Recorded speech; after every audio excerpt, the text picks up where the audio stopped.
Hey, what's up? Sir Vince here, and welcome to your online lecture series. In this lesson, we're going to talk about sketching the crime scene and evidence. So, to begin with, dating gawe, let us define it first. So, crime scene sketch defined. So, kung iisipin natin, the crime scene sketch is the graphic representation of the crime scene. So, makikita natin dito yung complete measurements, yung relative distance, yung mga objects na nahanap natin within the crime scene. Kasi naintindihan naman na natin yung basic principles ng crime scene natin. So, here on your right, makikita ninyo yung sample ng ating crime scene sketch. So, dito, nakalagay siya dito yung complete measurements, relative distances ng bawat objects na nahanap natin, as well as the conditions nakalagay din dito. Okay? Ang sketching din natin is ginagamit din siya for recording ng information, lalo na yung mga nakita natin during the crime scene nung nagkakandak na tayo. And I want to emphasize this one. Ang sketching natin is a supplementary material. So, number one pa rin natin dito is the photograph. Okay? Photograph pa rin ang ginagamit natin for recording. So, supplementary crime scene sketch. Okay? So, next slide tayo. Okay, so dito tayo sa admissibility of sketch. Sa admissibility of sketch, ito lang dapat mong tandaan. In establishing the admissibility of sketches, dapat ng investigator ang may personal observation sa lahat ng data na questionable by law or yung may mga dispute. Diba? Sa madaling salita, ang sketch natin is verified. Diba? Nakitang mabuti na pag-aralan at na-verify ng ating investigator. So, katulad dito, ulitin lang natin, ang sketches po natin ang sketches natin ay substitute or supplement sa notes and photos natin. Okay, so pandagdag siya. So, hindi siya standing alone na tools o kaya na ginagamit natin Ayun yung ating sketches. So, dito naman tayo ngayon, ang pag-usapan natin is all about the types of sketches. So, sa types of sketches natin, may general kinds. The first one is the rough sketch and the second one is the finished sketch or final sketch. Ngayon, dito sa sketches natin, natatanda mo lang sa crime scene, lagi tayo naka-floor plan, bird's eye view, diba? Naka-evaluation of drawing, exploded view. Ganun din siya, so medyo malayo, and the perspective drawing. So, si investigator dito na siyang pumunta, siya ang mag-i-interpret o kaya siya ang maglalagay in faithful manner lahat ng ebidensya mahanap natin, lahat na makakalap natin in regards or relevant doon sa ating krimen. Okay? So, next one. Ito, makikita natin dito yung sample, yung rough sketch versus final sketch. So, explain muna natin itong rough sketch. So, kung makikita naman natin dito yung rough sketch, kaya nga rough. So, it's quite first respond. Diba? Ilalagay lang natin siya ng medyo on the draft. Tinatawag natin yung mga nagdo-drawing ng sketch ay, draftsmen. Okay, mga draftsmen yan So, dito, ang rough sketch natin is an investigator din ang gumagawa. Draftsmen ang tawag. So, sila ang naglalagay ng full scale na drawing. Pagpunta pa ng crime scene natin. Putting the important details. And wala pa siyang ganun masyadong scale and proportion. Okay, so, quite draft lang to kasi ongoing pa rin yung ating crime scene search dito. So, kahit di naman siya ganun kaganda, basta nalalagay dito, nag-guide kung ano yung representation ng crime scene natin. Okay? So, sa finished sketch naman natin, nagawa pa rin ng draftsman. Ito naman yung ginagamit na natin sa court presentation. So, ginagamit siya para mabigyan ng tulong si witnesses o kaya si complainant as well as yung perpetrator natin to understand yung nakita natin within the crime scene.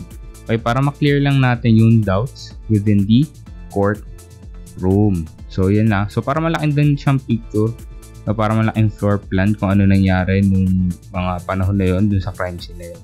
Okay, so yan yung finished sketch natin Ulitin natin, ang rough sketch, pinaka-draft siya. So, pangit pa siya, diba? Mabilisan lang siya. ginagawa siya to guide yung mga investigators natin kung ano yung mga nakalap. Then for representation purposes sa korte, ang kailangan ng ipakita natin is yung finished sketch. Okay? So next slide tayo. Sige, dahil nandito na rin tayo, pag-usapan na natin yung rason kung ba't nga ba kailangan natin gumawa ng sketch. Unang kadahilanan, ginagamit natin ng sketch para ma-refresh yung memory natin. Katulad nga ng sinasabi ko sa inyo, huwag pa kampante sa stock knowledge, mag-review pa, diba? Ganon din sa kanila.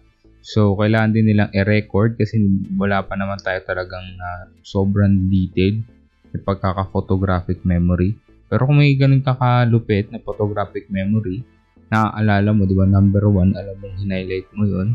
Ito, alam ko yung ebidensya nito, nahanap ko sa ganito ganyan. So,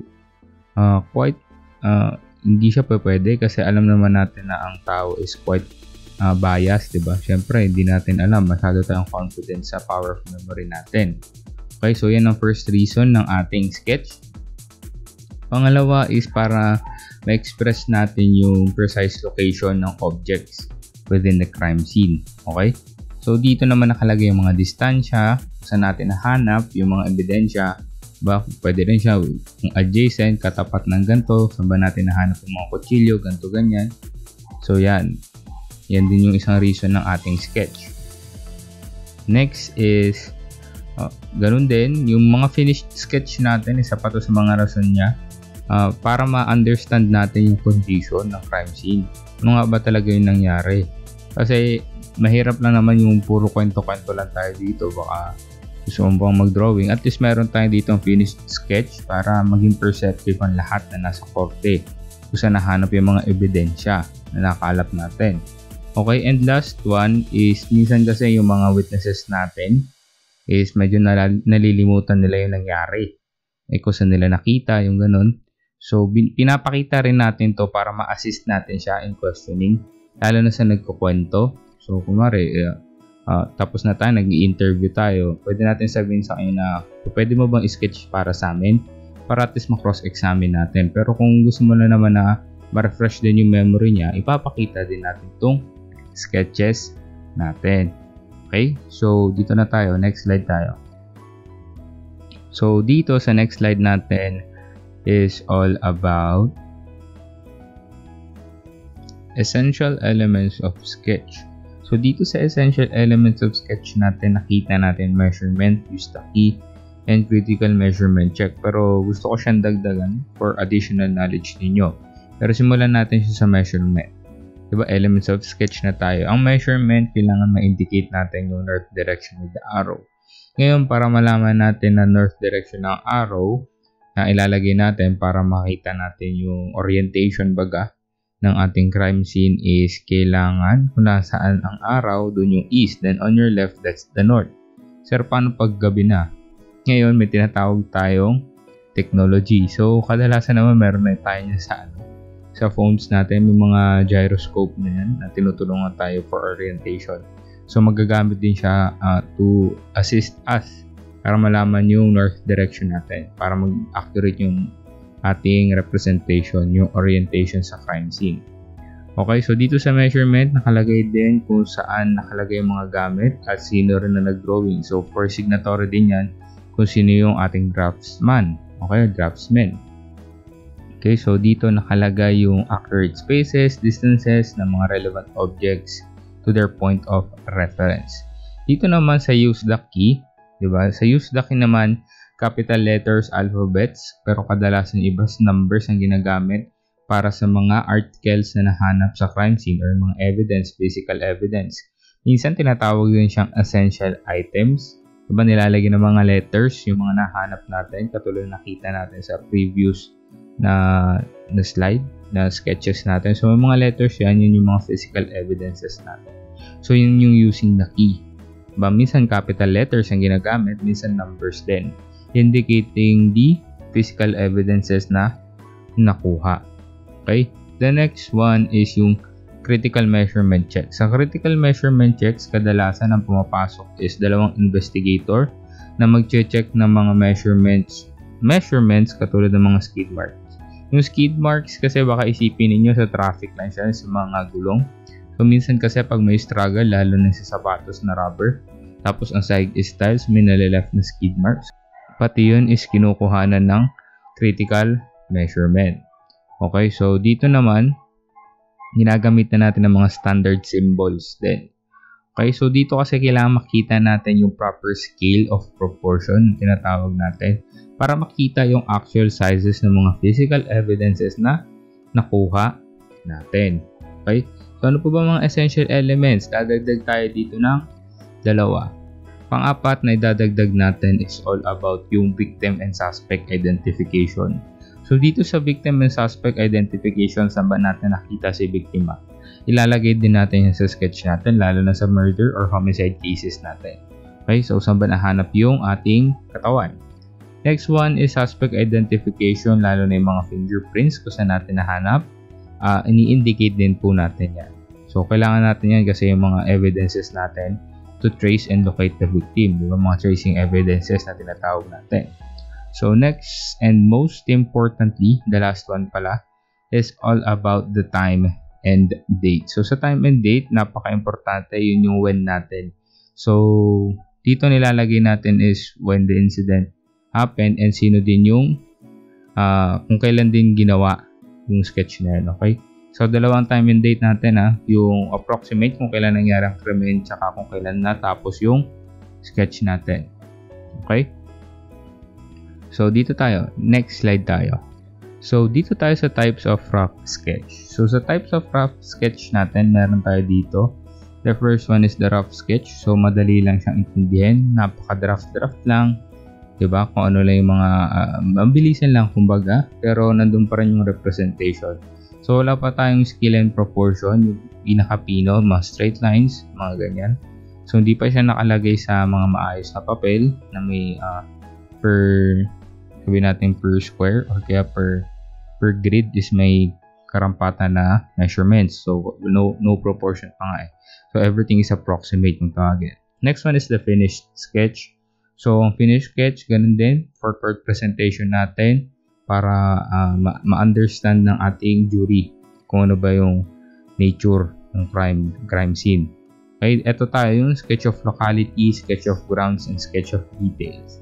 Sige, simulan natin sa sketch of locality. Ang tatandaan nyo na sa sketch of locality, ito yung picture ng crime scene sa neighboring buildings. So, pag neighboring buildings, kadalasan ginagamit natin to sa mga arson cases, mga sunog. Kasi may kita natin dito yung paglalakbay kung saan pinagsimulan ng apoy. Kung ano yung mga naapektuhan, kung ano naging ugali ng apoy during nung incident na yun, fire incident. Okay, so yun yung ginagamit natin, sketch of locality. Sa sketch of grounds naman natin, ito yung typical na ginagawa natin, yung naka bird's eye view. So dito nakalagay naman dito yung nature ng crime scene. Diba yung example dito, a house with a garden, para dun siya nahanap. Pero nagagamit din siya dun kuwari sa mga kwarto, magkatapatang kwarto, dun na drawing yan. Kumbaga pinaka floor plan lang din. Yan yung sketch of grounds natin. Ito kasi isipin natin yung house with a garden. Kunwari nahanap yung ebidensya sa living room, then nakalibing ang bangkay sa garden. So kailangan gagamitin natin siya ng sketch of the grounds. Dito naman sa sketch of the details, ito naman yung pinaka-rough sketch din siya. So sa sketch of the detail, pinapakita lang dito yung exact location ng physical evidences natin. So kung saan ba siya nahanap, diba? Any kind of evidences kung saan siya nahanap.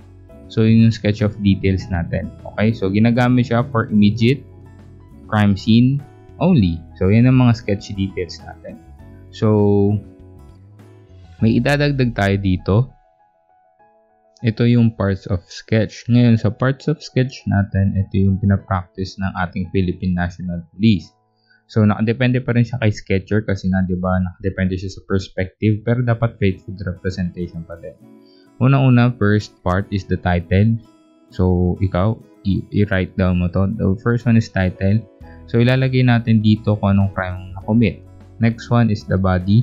Ngayon yung pinaka-body dito, ito na yung sketch na tatandaan natin. Ito na yung sketch proper natin. Okay? So the third one is the compass direction or yung orientation. Ito naman yung nakalagay kung nasan yung north direction. So tulad ng sinabi ko, paano kunin yung compass direction? Technology ang key para magawa natin siya na mas mabilis. Pang-apat na part is yung nature of the case. So ilang araw na ba natin siya nakita nung na-discover natin yung krimen? So ano ba yung condition niya? So ito yung nakalagay yung nature ng ating crime scene. So ilalagay din natin siya. The next one is, or yung fifth natin is yung location of incident, kung saan nangyari yung krimen. Ilalagay din natin siya dun sa mismong papel. Next one is the date of time of incident. So tanda na, incident. So ibig sabihin kung kailan nangyari or approximate time kung kailan nangyari yung krimen. So dito ilalagay din natin yan. Isa siya sa pinaka-importante kasi it answers the question when sa ating cardinal points, okay? Next one is kung ano bang pangalan ni victim, aliases, and whatsoever para for identification. The most important, nasagot natin yung cardinal point na who.